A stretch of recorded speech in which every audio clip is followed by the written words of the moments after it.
Our next story is Natasha Ponte Dolberg, and her empowered birth story was at home. Hello.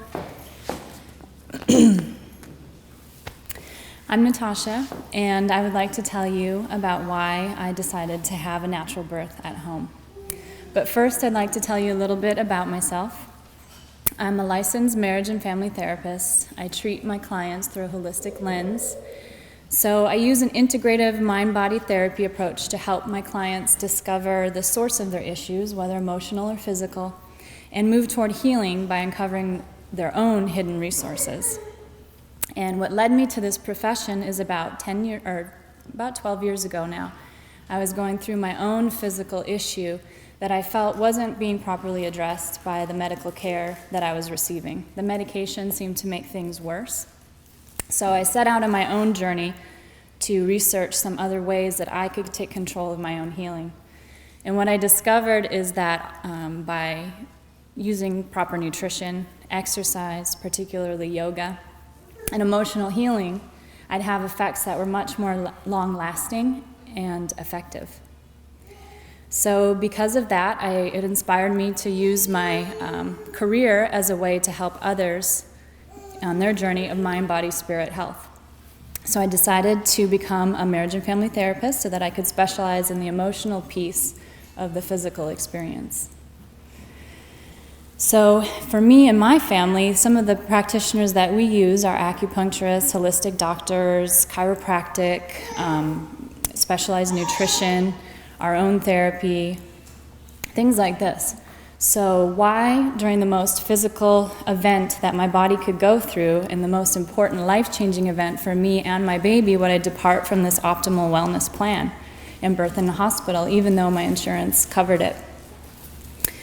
My experience with my first pregnancy was at Kaiser Hospital, and I planned on natural birth, but like Joanne was saying, your first time, you might be in labor for many hours. I was in labor for 23 hours. So after the first 18, I consented to the epidural. And I went into labor not rested enough, not hydrated enough, and I feel like this increased the pain and the discomfort, and I got into the hospital and found myself very fearful and in that fear and pain cycle. So this time around, I knew I could do things differently. So this birth story starts with a trip to San Francisco.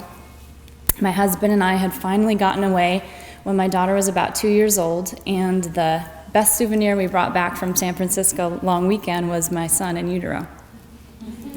So it was a surprise pregnancy, and that being said, we were very busy. We didn't have a lot of time to really put a lot of thought into how we would birth. This time around, we had different insurance. We thought we would birth at Sharp Mary Birch, which is, I'd heard was one of the top 10 hospitals in the nation for childbirth. So I was really excited about that. I was going to have a better experience. But what I came to realize is that didn't necessarily mean that they would help me birth the way that I wanted to birth. So I still went there for my prenatal appointments up until about 4 months pregnant, until one day one of the practitioners, I don't remember if she was a doctor or a nurse practitioner, suggested that I get the swine flu vaccine. Now, swine flu was going around and there was a big scare about it. I wasn't particularly scared about it, and I felt that I was already doing some things to boost my immunity and that I was safe, but she did not think so. So she tried to scare me and said, 1 in 4 women who are pregnant and get the swine flu die, and I really think that you should get this vaccine. I knew that sometimes the vaccine companies give kickbacks to doctors who are able to unload this vaccine onto perfectly healthy fetuses, and in addition to that, I wasn't about to make any decision based on fear. So it was about that time when I decided maybe I needed to have different practitioners in my life that would help me birth the way that I wanted to birth. So again, the universe heard my call, and it was soon that I saw an advertisement for a swine flu presentation at Whole Foods given by a local doctor, an integrative doctor. So I attended this presentation, and that's where I met Dr. Hedayat. And what I learned during the presentation is that, he had a very objective viewpoint about both sides of the issue. Do you need the vaccine? Do you not need the vaccine? This is what you can do to improve your health, and if, this is the other option with the vaccine, and told the risks of the vaccine. Really based on research, he presented it very well, was highly intelligent, and I thought to myself, this is my doctor. This is who I need to see. So at that point, I made an appointment, and Dr. Hedayat became a part of my birth team. So at this point, I had care at West Coast OBGYN. I was already seeing an acupuncturist and naturopath for some sinus infections that I was dealing with. And then now I had Dr. Hedayat. I also had a doula in my life, a wonderful doula that I had during my first pregnancy, who is now a good friend of mine. So Dr. Hedayat helped me with some extreme fatigue that I was dealing with in my pregnancy, also some acid reflux that was so severe I'd wake up in the middle of the night choking for air because my stomach acids were coming up. I also had some food allergies, so he helped me with optimal nutrition so I could avoid those allergens like dairy and wheat, but still get the proper nutrition for my baby. And I also had a stress-related jaw infection during my pregnancy that he helped me heal without using antibiotics, which was really important to me. And he also gave me some things that would help shorten labor and help tone my uterus because I was prone to long labor. So after seeing Dr. Hedayat, I felt phenomenal. I was feeling empowered. I'd finally found somebody who could really support me because I knew what was good for me and my body. And he was able to support me and then give me his medical perspective as well. It was at this point that my husband and I began talking with my doula, who had had lots of birth experiences in lots of different places, about other birth options. And she had told us about Best Start Birth Center and how this was a really amazing birth center, and women would travel from all over to come and birth here. So we started to consider it, and we took a tour there, met a wonderful lady named Bonnie who showed me the 3 different birthing rooms. It looked more like a bed and breakfast, and I could choose which of the rooms I wanted. My insurance did cover half of it, but we were still kind of intimidated by the $2,500 copay. So we, again, looked at other options. So we looked at the UCSD Birthing Center, and I thought, well, this is nice because we have the hospital there in case of emergency, in case I do need that epidural after another 20 hours of labor. With my daughter, I had actually gotten so exhausted after the 18 hours that I started to hallucinate. So there is a time and a place for an epidural, I believe. So at the birth center, they also let me know that if labor had progressed that long, I would still go to the hospital if I needed to. So I knew that I had to really work hard on getting prepared for this birth. We tried to go to UCSD Birthing Center. At this point, it was kind of late in my pregnancy. I was 27 weeks along, and my insurance company said, no, you can't go there. You're too far along. You can't switch your primary care physician. So that was out. My husband and I were really disappointed. So we thought, okay, it's back to Best Start. This seems like a good birthing option. So we looked at some of the classes that they offered. They had a hypnobirthing class. They had a birthing from within class. Because in my practice, I'm trained to use guided imagery, self-hypnosis, meditation, all of those sorts of things. I figured I already had a handle on that, and maybe hypnobirthing would be more of the same. So we chose birthing from within because they promised to teach us whatever it was that we needed in that class. And what turned out that we needed was support through the labor process when it started to get really hard. And my instructor was Sunshine Crispiels, and what she helped us to realize is that my main way of support through the birth process was the support of my husband. So his healing touch, him always touching me and being next to me, is where I gain my strength, as opposed to maybe other things that work for other people. So coming away with being aware of our strengths, we really enjoyed this birthing from within class. And it was during one of those classes that Sunshine made a kind of a comment one time saying, well, if you're going to birth at the birthing center, why don't you have a home birth? And Sunshine was a licensed midwife. I had never thought about having a home birth before. I think 5 years ago I thought a home birth was kind of like Laura Ingalls Wilder on the prairie with Ma and Pa as attendants, and that was just crazy, and that was so not me. Smarter than that. But I guess now I realize that home birth is just birth on your terms, where you're comfortable, and it was particularly suited for me because I know that I have long labors, and I feel more comfortable in my surroundings. When I was 13 years old, I had severe ruptured appendix, and I almost died. I spent over a week in the hospital. I felt very weak, felt dependent, I was lonely. I didn't really feel strong in a hospital. So I started to consider home birth. My husband and I talked about it on the way home from that birth class, and I was surprised to hear that he would actually prefer a home birth. So we started looking into home birth. My doula, I trusted her opinion. She's worked in the field many years, Nova Bella Conti, and she gave us a couple referrals of midwives that she had worked with. So 2 of them didn't even call us back. I figured that probably wasn't a very good sign.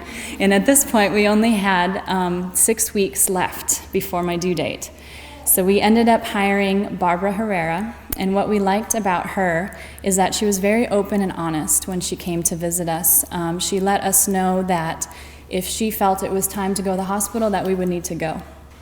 But she also was very respectful of myself and my baby and the experiences of a pregnant mother, and she would talk to my baby during the exams. She was also available to come to our home on Saturdays, and the appointments lasted as long as possible, or as long as needed, I should say. And she let my daughter help her, so my daughter would be helping her, take my blood pressure and those sorts of things. So now that we had Barb, we had a quick 5 weeks to prepare for this home birth. So we ordered the kit online. Thank goodness it came in, 2 weeks before our due date. My husband stocked the fridge with coconut water and smart water.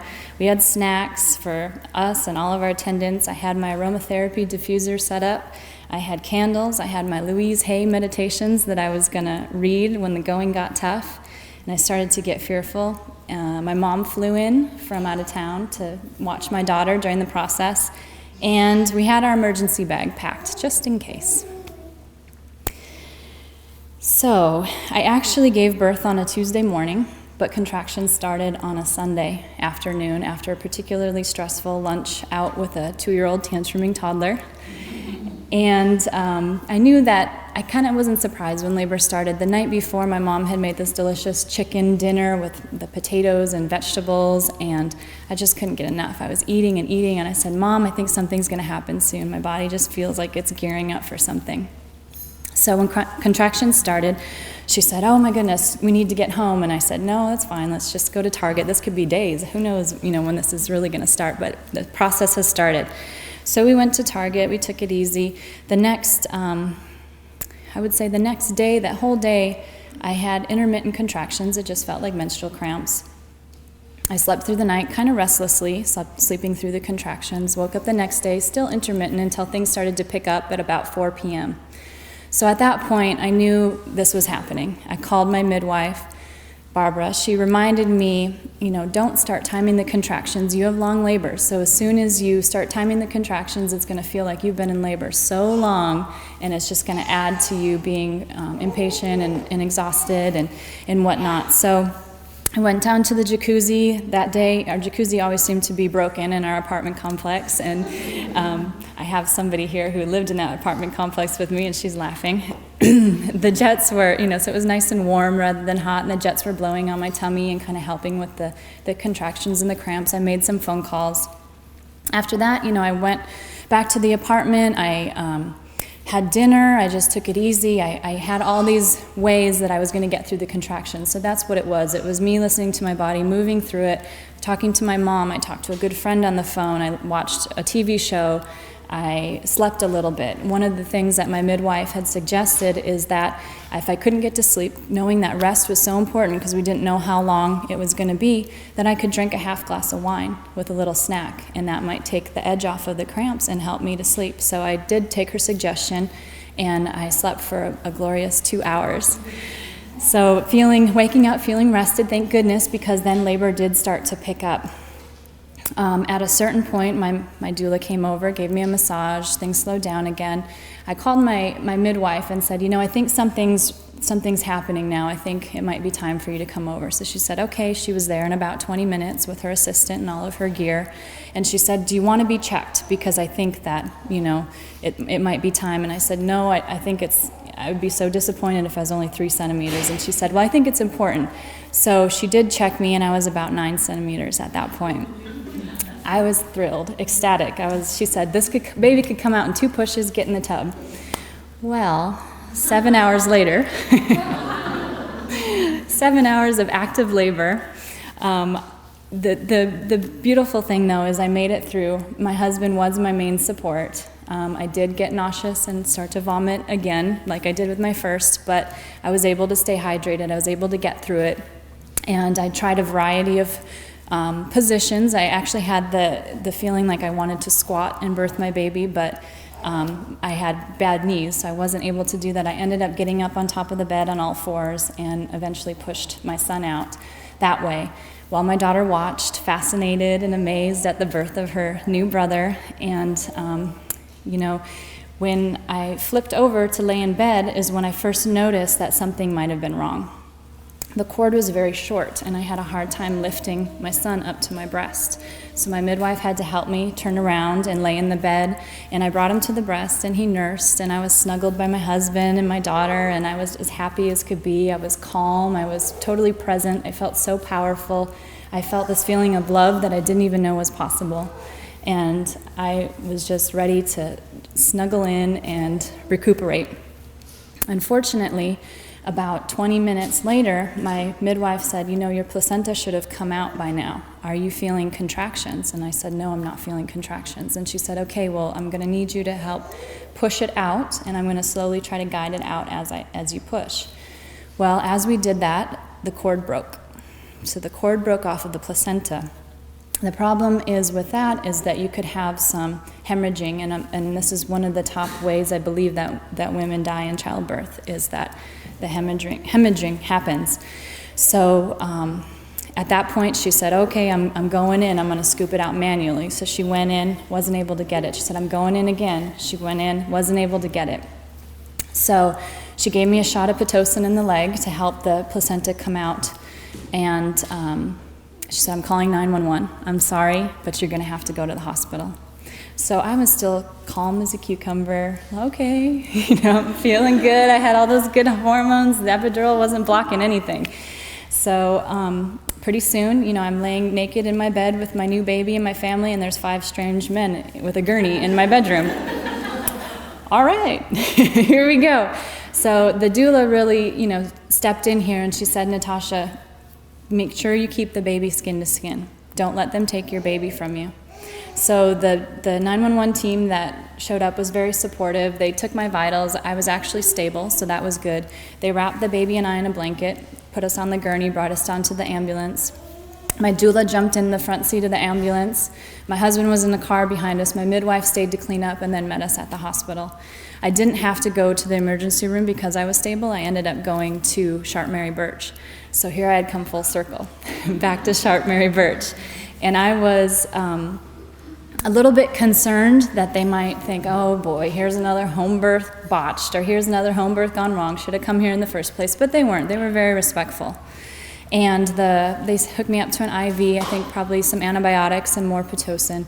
And the doctor said, well, I think the intervention that you really needed was time. And you've been here for a little while now, you're stable. I think this placenta is going to come out easily. I'm going to have to go in there manually again and try to get it. And if that doesn't happen, then you're going to have to go into surgery and have a D&C, and you will be unconscious.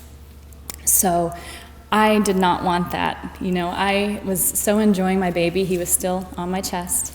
And I wanted to not miss any precious moments of our first time together. So she came in, she scooped out the placenta with no problems, but that's when we realized that there was something much bigger going on. The placenta was very small, pale and gloppy. The midwife said if she didn't know my nutrition was so good, she thought it was the placenta of a 13-year-old who ate nothing but junk food. And also the cord had broken off because it was actually attached to the membranes, which was a very insecure attachment. Knowing this, after doing some research, I realized that the cord could have easily come attached in the womb, and my baby might have bled to death within seconds. So this is called a circumvallate placenta. The issues with the placenta was one issue. The cord issues were a completely different issue. The circumvallate placenta happens in about 1 in 100 pregnancies. Nobody knows why it happens. It wasn't detected by any of my 3 sonograms. But after doing research, I realized that had I gone in for the normal, prenatal visits, the normal vaginal checks that they give you during labor in the hospital every hour, every 2 hours, all of that activity in there might have disrupted something, and it would have been more likely that the cord might have become, unattached at that point. So I was really happy that I was able to have the birth experience that I did, and birthing at home and listening to my body. The whole time I felt like that nothing was wrong, that everything was going to be fine. And I even had almost a prophetic dream the night before I gave birth with my son. So I was able to be in the hospital, I guess, for about 2 hours, 3 hours maybe. Thank goodness my husband had come with my clothes, otherwise I don't know how I would have gotten home. And my baby, and actually he grabbed a little onesie for my baby, which was a hand-me-down, and it was a preemie onesie. So in his very first picture, we couldn't even zip the onesie all the way up. He has like a little knee hanging out of the zipper in his little car seat. But we made it home. I was able to, again, have that birth that I wanted, healing in bed, getting rest, having mom's home cooking. And everything turned out just fine. And one of the things that I wanted to share with you is during my pregnancy, the name that came up in my consciousness with my son was Jax, and this name just kept popping up. So my husband and I finally decided we'll name him Jax, J-A-X.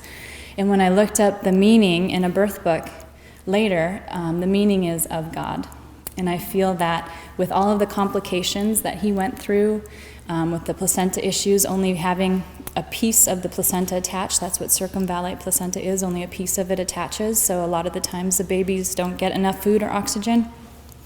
Thank goodness I found Dr. Hedayat, who was able to give me that optimal nutrition, so that little piece that my son had, he was getting the best. And he is completely healthy, 8 pounds, never been vaccinated. His APGAR was 10 out of 10. He actually came out of the birth canal with his face, like this, with his hand against his face, which is what the 7 hours of active labor was about. He was up and down and up and down. But completely healthy boy. He's going to be 2 in April, and has only been mildly sick maybe twice in his life. And I feel that God was really watching over him, that he really is of God. So thank you very much for listening to my story.